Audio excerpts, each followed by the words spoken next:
Thank you very much. Again, my name is Matt Chatfield, Executive Director of the Webster Economic Development Alliance, the public-private partnership of the Town and Village, the School District, the Chamber of Commerce, and the Business Improvement District here in the Village of Webster.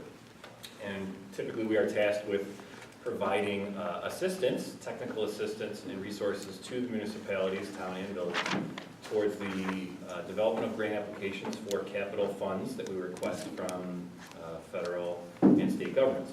We are in the process right now of developing a grant application for improvements to Veterans Park here in the village. And we have, to that extent, we have actually already asked the village board to approve the expenditure of a small amount of money to hire a professional landscape architect, licensed in New York State, to assist us with the development of the grant application. And as part of that process, the professional consultant sat down with an advisory committee that was put together by the mayor. It did include members of the Parks and Rec Committee, as well as stakeholders within the community, and as well as village staff. So held a bunch of meetings, gathered a bunch of ideas. The designer took those ideas, created a concept, and then what we did is we then brought that concept out to the community, held a public open house, and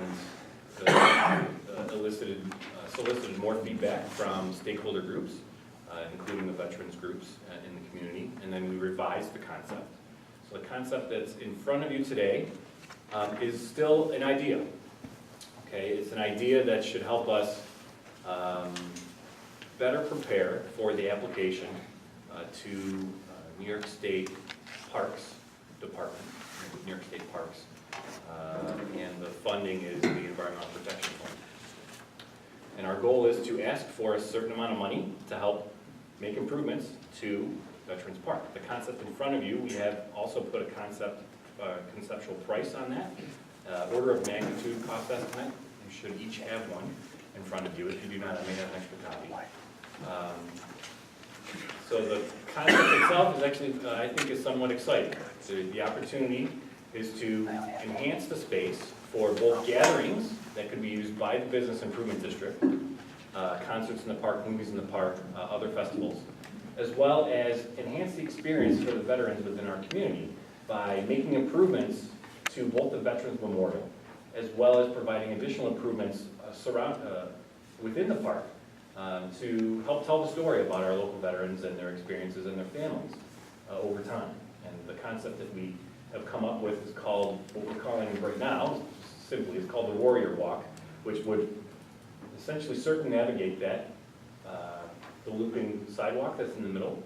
The interior of that looping sidewalk would, the concept includes kind of like a timeline of service where there would be a brick border inlaid, and then we could have etchings in the bricks and other pavements within the sidewalk to talk about a timeline of events of history and of service of people within the community to those engagements around the world to support our freedom. And on the outside of the perimeter of the sidewalk, the goal was to create niches and small areas where we could have interpretive elements, such as signs, maybe even public art, that tell the story about maybe either individual veterans within our community or or maybe even just events in time. And the goal would be, as we move forward with the project, to further engage the veterans organizations within our community to help dial that in and make sure that provide quite a bit of guidance on how we can go about doing that in a respectful and reverent way. So the hope is that this becomes a destination even more than it already is now. So a destination not only for people on Saturdays and Tuesday nights, but a destination year-round. You can put in some additional infrastructure, some shade on that gazebo area, so when we do have events during the summertime, the performers can come out front and center. And additional infrastructure as well to support events, additional power hookups, and such, so we can basically support year-round activity of this rather unique park in our community. The concept that you see in front of you has been given a price tag of, from soup to nuts, of the whole concept. I think the cost is $680,000 which is obviously well beyond what I think the village is capable of pulling off at the current time. So our goal was to do this in phased approaches. So bringing in the key elements, which would include the new walk that goes around the perimeter, the improvements and enhancements to the gazebo, as well as enhancements to the memorial area. And with construction and design, we anticipate an overall cost of approximately $446,000 for those improvements, as we have outlined in the cost estimate. The goal is to ask for a 50% match. Obviously, the board still needs to be comfortable with whatever amount we ask for. But right now, the request that we have penciled out is for $223,000 that would take place over the course of 2 budget cycles. Would include in-kind services of a roughly $53,000 of largely salary and wages time for the DPW's, the highway staff, as well as monies from budget line items, appropriations from the budget for fiscal years 2020 to 2021 and 2019 to 2020, and then an amount from the Parks Trust. Obviously, the goal is to minimize the impact to the trust, because that is very difficult to replenish, and there's other parks in the community that need money and resources put into them as well.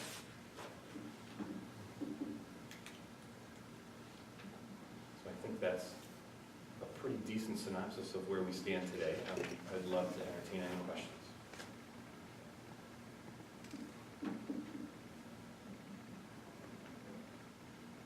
So where the bricks going? Are they moving over to?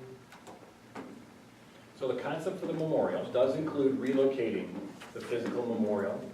So it's front and center, right up on the sidewalk. Put it up in that northeast quadrant of the park, okay? Now, we've talked about resetting those existing bricks into the pavements there. There's also been discussions about, what you see there is the memorial area includes the memorial monument as we have today. And then it also includes a wall.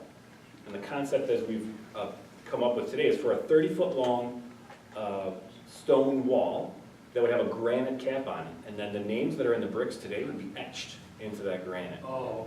So in a more proper fashion, right? Now, so not on the ground, but raised up, probably 30 inches off the ground. And then etchings could continue to take place over time into the coping surface of that wall. So what happens with the existing bricks is still a point of discussion, whether or not they're reinstituted into the park somewhere. Maybe they're given back to the folks who paid for them. I mean, obviously, at this point, this is still very much trying to get our foot in the door. We're trying to put our best foot forward for an application for the funds. The full design process is far from completed. The full public participation process is far from completed. We've only begun to scratch the surface. What we have is a concept that we think we can get money for, and that is a really something that we can sell to the state is a really good idea, and then we can continue to modify it as we approach, being ready to actually put a shovel in the ground.